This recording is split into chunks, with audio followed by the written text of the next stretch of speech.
اگر کوئی آدمی یہ کہتا ہے مجھے یہ والا لباس پسند ہے تو ایسا مسلمان نبی کے ساتھ غدار ہے۔ میں بے حجاب بے تکلف آپ سے عرض کر رہا ہوں، جو مسلمان پینٹ پہنتے ہیں وہ نبی کے ساتھ غدار ہیں۔ بسم اللہ الرحمن الرحیم۔ السلام علیکم ورحمۃ اللہ۔ حضرت جی مولانا سعد صاحب دامت برکاتہم کا بیان سماعت فرمائیے۔ بیان کو لائک اور شیئر کرنا مت بھولیے اور اپنی آراء سے ضرور آگاہ کیجیے۔ جزاکم اللہ خیر۔ آپ کو تو کسی نے یہ دھوکہ دیا ہے کہ یہ تنگی پیدا کر رہے ہیں، اور میں آپ سے جو کہہ رہا ہوں میں سمجھ کر کہہ رہا ہوں۔ جو لوگ پینٹ پہنتے ہیں وہ نبی کے ساتھ غدار ہیں۔ کیوں؟ ایسے کوئی خیالی بات نہیں ہے، کیونکہ دین کی سطح گرتے گرتے یہاں آ گئی ہے کہ ایک مسلمان کو پہچاننا مشکل ہے۔ آپ اس کی ختنہ دے کر کہہ سکتے ہیں کہ یہ مسلمان ہے۔ کسی حادثے میں، کسی زلزلے میں، کسی ٹرین ٹکرا جائے کہیں، تو مسلمانوں کی لاشوں کو پہچاننا مشکل ہو رہا ہے۔ وجہ اس کی یہ ہے کہ آپ نے نماز، روزہ، حج و زکوٰۃ کو اسلام میں باندھ دیا ہے۔ جی ہاں، اسلام کو آپ نے فرض باندھ دیا ہے کہ یہ اسلام ہے۔ اور میں جو کہنا چاہتا ہوں وہ یہ ہے کہ اگر آپ پینٹ پہنتے ہیں تو آپ نبی کے ساتھ کیا ہیں؟ غدار ہیں، وفادار ہیں؟ غدار ہیں، پکی پکی۔ اس کی مثال دی ہے علماء نے، بڑی اچھی مثال دی ہے، اور پڑھا کرو۔ مولانا ادریس صاحب خانوی رحمۃ اللہ علیہ نے سیرت مصطفیٰ، ان کی وہ ایسی بنیادی کتاب ہے، میں سمجھتا ہوں کہ جو مسلمان اس کتاب کا مطالعہ نہیں کرے گا وہ یہود و نصارہ کا مطالعہ کرے گا۔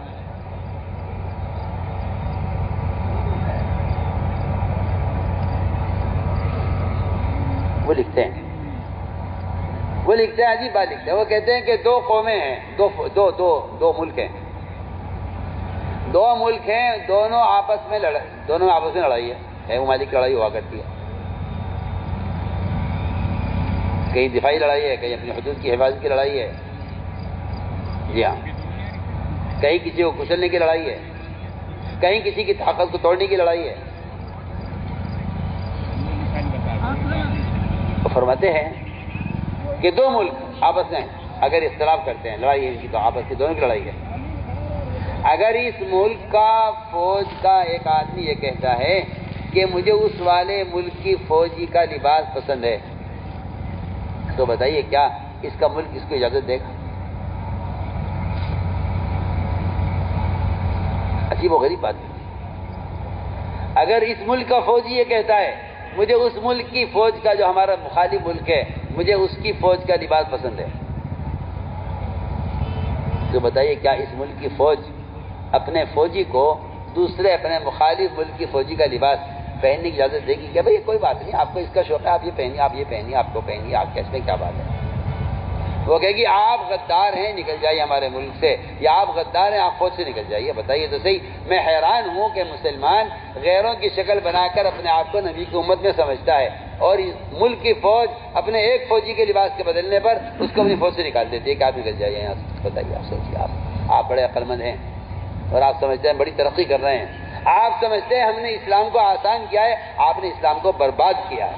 آپ اسلام کو آسان نہیں کرتے، آپ اسلام کے دشمن ہیں۔ سب بات مسلمان کی امتیازی شان یہی اسلام کی بقا ہے۔ اسلام کی بقا اسی ہے کہ مسلمان کی امتیازی شان ظاہر ہو۔ قرآن نے کہا ہے کہ تم مسلمان تقوی کے بغیر نظر نہیں آ سکتے۔ ان تتقوا اللہ یجعل لکم فرقانا، تمہاری پہچان، تمہاری امتیازی شان جو کچھ بھی ہے وہ صرف اور صرف اتباع سنت سے ہے۔ اگر اتباع سنت اگر آپ نہیں ہیں تو آپ کو دیکھ کر یہودی سمجھا جائے گا، نصرانی سمجھا جائے گا۔ آپ یہ کہیں میں تو نماز پڑھتا ہوں، روزہ رکھتا ہوں، اس پر فرمایا کہ رضی اللہ تعالیٰ عنہ کہ تم اپنے ظاہر سے اگر اپنے آپ کو مسلمان ظاہر کرتے ہو تو ہم تم پر اعتماد کریں گے، تمہیں قریب کریں گے، تمہیں اپنا سمجھیں گے، اگرچہ تمہارا تنہائی اللہ کے ساتھ کیسی ہے تم جانو۔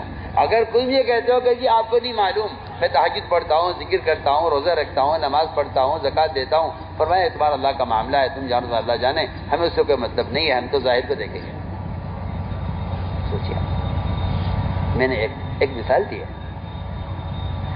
کہ آپ صلی اللہ علیہ وسلم کو حجر اسود کا بوسہ لینے سے روکا.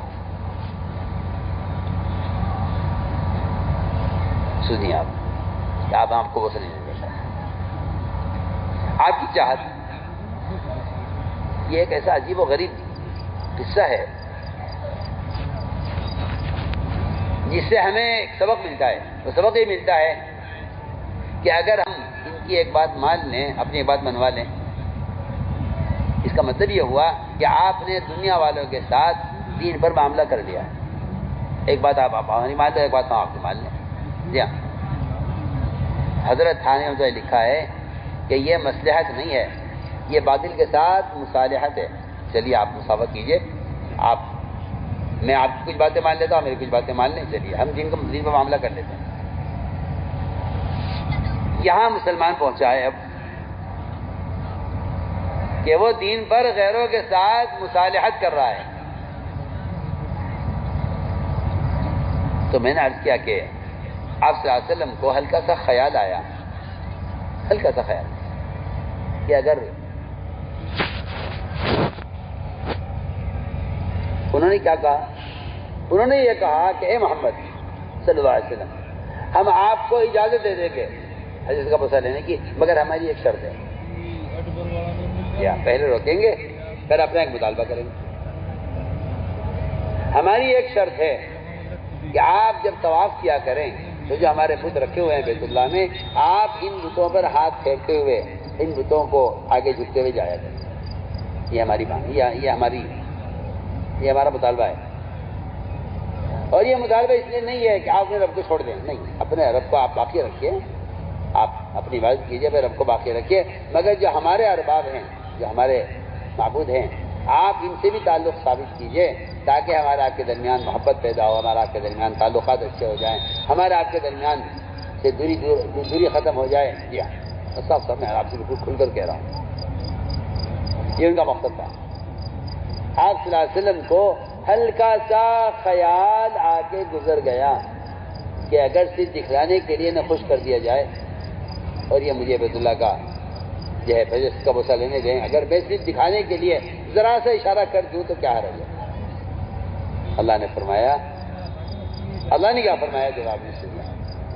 اللہ نے فرمایا وَلَوْلَا أَن ثَبَّتْنَاكَ، نبی جی اگر ہم آپ کو آپ کے ایمان پر ثابت قدم نہ رکھتے، یہ سے ہمارا فضل ہے کہ ہم نے آپ کو ایمان پر ثابت قدم رکھا. اگر ہم آپ کو ایمان پر ثابت قدم نہ رکھتے تو نبی جی بالفرض ہو سکتا تھا کہ آپ ان کے مطالبے بس اس دکھلاوے کے طور پر بغیر دل کے ارادے کے ہلکا سا جھک جاتے. اگر آپ تھوڑا سا بھی جھک جاتے ان کی بات کی طرف تو اللہ فرما رہے ہیں اب آپ کو دگنا عذاب دنیا میں دیتے، دگنا عذاب آخرت میں دیتے. ہم نے اس بات ساری بات اس لیے یاد کی ہے کہ مسلمان معاشرے میں یا معاملات میں یا کھانے کمانے میں یا بیاہ شادیوں میں یا شکل اور لباس میں غیروں کی طرف جب جھکتا ہے جب اس کے دل سے اللہ کا تاثر ختم ہو جاتا ہے. جب اس کے دل سے اللہ کا تاثر ختم ہو جاتا ہے پھر اسے چار و ناچار اس سے جھکنا پڑتا ہے غیروں کے سامنے، کیونکہ جس کی طرف جھکنے کا حکم تھا اس کی طرف جھکا نہیں. اب اس کا طبیعت کا میلان غیروں کی طرف ہے. اس لیے ہم آج کرتے ہیں ہر مسلمان کے ذمے فرض عین ہے کہ وہ اللہ کی توحید کو خود بیان کرے اور اس کے لیے وہ فارغ کرے. میں اللہ کو ایک مانتا ہوں یہ کافی نہیں ہے، میں اللہ کو ایک مانتا ہوں یہ کافی نہیں ہے. یہ اللہ کا، آپ اللہ کو ایک مانتے ہیں، آپ ابھی کفر سے نکلے ہیں. بتائیے آپ، جو چوزہ انڈے سے نکلا ہو کیا اس کو غذا کی ضرورت نہیں؟ اس کی تقویت کی ضرورت نہیں؟ ایک عرصہ یہ چوزہ اپنی مرغی کے پروں کے ماں کے پروں کے اندر رہتا ہے کہ ابھی اتنا کمزور ہے کہ صرف اس کا انڈے سے نکل آنا اس کی حیات باقی نہیں رہے گی اگر اس کو مرغی کی سیک نہ ملی، اگر اس کو غذا نہ دی گئی. میں تمہیں تکلیف آگاز کرتا ہوں، ایک آدمی اگر یہ سمجھتا ہے کہ میں مسلمان ہوں تو میں کہتا ہوں اس کا مسلمان ہونا اس کے کفر سے بچنے کے لیے کافی نہیں ہے. مسلمانوں میں ارتداد کیوں ہے؟ کیا وجہ ارتداد کی؟ مسلمانوں میں ارتداد کیوں ہے؟ کیا وجہ ارتداد کی؟ ارتداد کی صرف واحد وجہ یہ ہے کہ جو مسلمان میں دین کا داعی نہیں ہوگا وہ مسلمان باطل کا مدعو ہوگا، جو باطل کا مدعو ہوگا مرتد ہو جائے گا، سب ہوگا۔ جو مسلمان اپنے ایمان کی غذا نہیں لے گا، آپ دیکھ لیجیے انسان اگر غذا نہ لے اس کا بدن کمزور ہوتے ہوتے ہوتے ہوتے یہاں پہنچ جائے گا کہ اس کی موت قریب آ جائے گی، اس کو اس کا ضعف، جسم کا ضعف اسے موت تک پہنچا دے گا۔ وہ پوری بات سب جانتے ہیں۔ اس لیے ایمان کو غذا دینا، اور یہ ایمان جو غذا ملتی ہے ایمان کو، وہ مجاہد مشقت سے غذا ملتی ہے ایمان کو۔ الایمان یتغذا، صاف فرمایا کہ ایمان کو جو غذا ملتی ہے وہ مشقت سے غذا ملتی ہے۔ اس لیے میں نے عرض کیا تھا کہ سب سے پہلے انبیاء علیہ السلام نے یہ کام کیا کہ وہ ایمان بالغیب لے کر آئے ہیں۔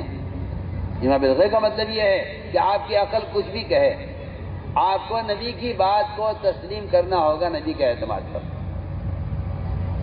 عقل انکار کرے گی، عقل انکار کرے گی، عقل انکار کرے گی، نبی خبر دیں گے۔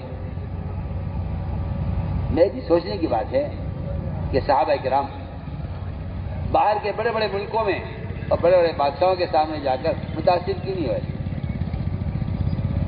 اس لیے کہ ان کا یقین غیب پر تھا۔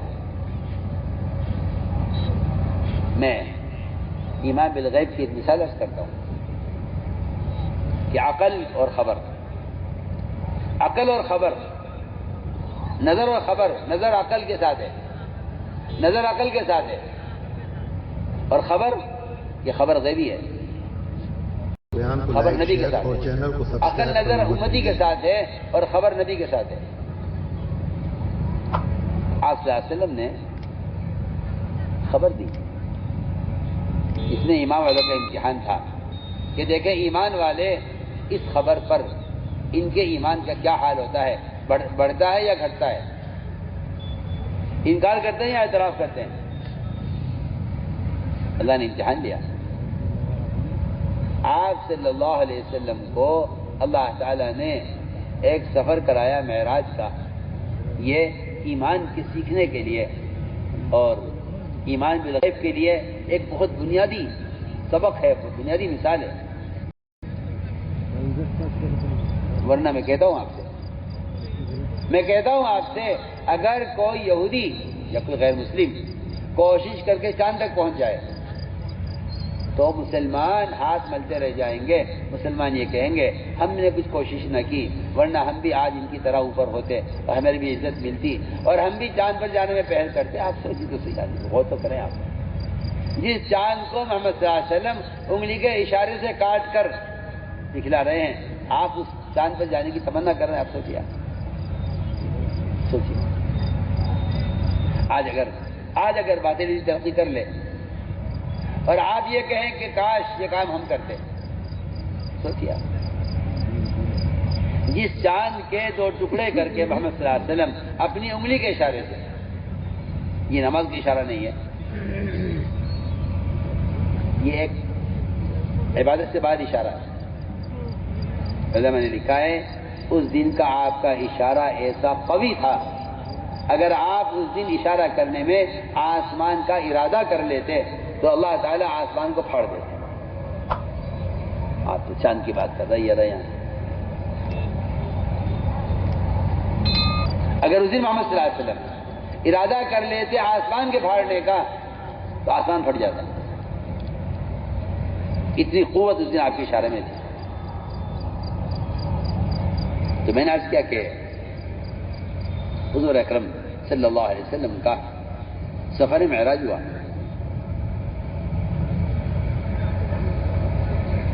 اور یہ اس لیے ہوا کہ ہم دیکھیں کہ کون آپ کی بات کو تسلیم کرتا ہے، کون انکار کرتا ہے۔ سفر ہوا بیت المقدس، بیت اللہ سے بیت المقدس کا 1 مہینے کی مسافت زمین کی، لامحدود مسافت آسمانوں کی، 50,000 سال کی مسافت ہے، اور یہ مساوت جبرائیل کی ہے. آپ کے مساوت سے کتنے آگے اس کے کسی کو خبر نہیں ہے. آپ کی واپسی ہوئی، 1 مہینے کا سفر زمین کا، 50,000 سال کا سفر آسمانوں کا، اور آپ کی واپسی ہوئی اسی رات میں آپ واپس بھی آ گئے، اور صرف آسمان کو چھو کر واپس نہیں آ گئے بلکہ جنت دوزخ، اعمال کا، اجر بدعملیوں کا کی سزا ساری تفصیلی سیر ہوئی ہے آسمانوں کی. اور آپ صلی اللہ علیہ وسلم اسی رات واپس آ گئے. اسی رات نہیں واپس آ گئے، میں کہتا ہوں اسی منٹ واپس آ گئے. آپ کے بدن کی گرمی سے بستر میں جو حرارت تھی وہ ابھی تک باقی تھی کہ آپ کی واپسی ہو گئی. سوچیے، ایک آدمی بستر پر لیٹتا ہے تو اس کے بدن کی حرارت سے بستر گرم، آپ سردی آپ نے دیکھا ہوگا. کتنی دیر اگر آپ استنجے کے لیے اٹھ کر جائیں بستر سے آ کر آپ دوبارہ لیٹیں، اتنی دیر میں آپ کا بستر ٹھنڈا ہو جائے گا. لیکن آپ کی واپسی ہوئی اور آپ کا بستر اس وقت تک گرم تھا. آپ نے صبح اٹھتے ہی اس رات کے سفر کی خبر ابو جہل دی. پہلے ابو جہل جیسے انکار کرنے والا، آج کل لوگ یہ کہتے ہیں بھائی وہ بات کرو سمجھ میں آ سکے، ایسی بات کرنے سے کیا فائدہ ہے جس کی صلاحیت امت میں نہ ہو. بتائیے تو صحیح، ابو جہل اس امت کا فرعون ہے. یہ رب ہونے کا دعویٰ کیا ہے. آپ رب ہونے کے دعویٰ کرنے والے فرعون کے بارے میں کہتے ہیں کہ یہ فرعون موسیٰ علیہ السلام کا فرعون تھا، یہ میری امت کا فرعون ہے ابو جہل. آپ نے سفر معراج کی خبر ابو بکر و عمر کو نہیں دی کہ بھئی یہ ان کو بتانی چاہیے جو ہماری بات مانتے ہیں. یہ تو یقین بھی کریں گے، ابو جہل کیا یقین کرے گا. آپ نے ابو جہل سے کہا، ابو جہل نے پوچھا محمد کیا بات ہے، کیا سوچ رہے ہو بیٹھے ہوئے؟ آپ نے فرمایا کہ رات میرا سفر ہوا ہے. لوگ کہ وہ صدیق کے پاس گئے، جا کر کہا آپ کو معلوم ہے آپ کے ساتھی کیا کہہ رہا ہے؟ یہ کیا کہہ رہے ہیں؟ انہیں سب کو یقین تھا کہ ابو بکر انکار کر دیں گے، یہ کہیں گے بھائی میں کیا کروں، وہ ایسی بات کہہ دیتے ہیں، ہم آج سمجھ میں آ نہیں رہی ہے، لیکن کہہ رہے ہیں تو مان لو، کیا کریں مجبوری ہے. نہیں نہیں، انہوں نے کہا کیا بات کر رہے تم، یہ تو بہت معمولی سفر ہے جو آپ کا رات میں ہو گیا اور تم اس کی مجھ سے تصدیق کرانے آئے ہو. میں تو اس سے آگے کی خبروں کی تصدیق کرتا ہوں، یہ تو کوئی بات نہیں ہے، جاؤ جاؤ. سوچیا، میں آپ کو مثال دے رہا ہوں، یہ کوئی قصہ نہیں سنا رہا ہوں، میں مثال دے رہا ہوں کہ محمد صلی اللہ علیہ وسلم کی زبان مبارک سے اگر ایسی ناممکن بات پیش آتی ہے جس کو ساری دنیا کی عقلیں انکار کر دیں، تو میں کہتا ہوں کہ اگر محمد صلی اللہ علیہ وسلم استنجے میں سنت کے طریقہ بتلا رہے ہیں تو اس خبر میں اور اس خبر میں کوئی فرق نہیں ہے. میں آپ سے بہت کام کی بات کر رہا ہوں. آپ جو یہ کہتے ہیں کہ اس زمانے کے اعتبار سے یہ والی سنت نہیں چلے گی، آپ سفر معراج کو سامنے رکھ کر ایک بیت الخلاء کی سنت کے طریقے پر آپ غور کیجیے. آپ میری بات آپ سے غور کیجیے میں کیا بول رہا ہوں. اگر آپ کا خیال یہ ہے، اگر آپ کا خیال یہ ہے اور باطل خیال ہے کہ وہ تو ایک ناممکن سی چیز تھی، نبی خبر دے رہے ہیں تو یقین کر لینا چاہیے، اور اگر آپ یہ کہتے ہیں کہ بھائی اس والے ہاتھ سے سمجھا کرو تو یہ کوئی ایسی زیادہ اہم چیز نہیں ہے، تو میں سمجھتا ہوں کہ آپ نبی کی بات پر ایمان لائیں، بات پر ایمان نہیں لائیں. سوچیے آپ لوگ دوڑ کے گئے، جا کر کہا کہ ابو بکر تمہیں خبر ہے تمہارے ساتھی کیا کہہ رہا ہے؟ کہ ہاں ہاں جو کہہ رہے ہیں ٹھیک کہہ رہے ہیں، ہمیں یقین ہے، ہمیں یقین ہے اس کا، تمہیں شک ہے. علماء نے لکھا ہے اگر یہ خواب ہوتا تو کفار اس کے انکار نہ کرتے. بعض جاہلوں نے کہہ دیا کہ یہ تو خواب تھا. ارے ایک آدمی خواب میں اگر دیکھ رہا ہے کہ وہ امریکہ میں بیٹھا ہوا ہے اور آنکھ کھلتے ہوئے ہندوستان میں ہے تو عقل تو اس کی بھی تسلیم نہیں کرے گی. اگر آپ غور کریں، اگر یہ خواب ہوتا تو کفار کو کیا ضرورت تھی کہ آپ اس کے انکار کرتے. آپ کا سفر معراج بدن کے ساتھ ہوا ہے. حضرت عائشہ سے نے پوچھا آپ سے کہ حضرت بتائیے تو صحیح، آپ پر سب سے سخت دن کون سا گزرا ہے؟ آپ نے حضرت عائشہ سے طائف کا ذکر نہیں کیا اس روایت میں، کیونکہ طائف کی جو اذیت ہے جسمانی ہے. معراج کے سفر کا انکار یہ قلبی تکلیف ہے. سنیے میں کیا بولا. ہم اس لیے کہتے ہیں کہ مسلمان اگر آج محمد صلی اللہ علیہ وسلم کی وہ حدیثیں اور وہ واقعات بیان نہیں کرے گا جس کا لوگ انکار کرتے ہیں، تو مسلمان اس اذیت سے محروم ہو جائے گا جو اذیت محمد صلی اللہ علیہ وسلم کو پہنچی ہے.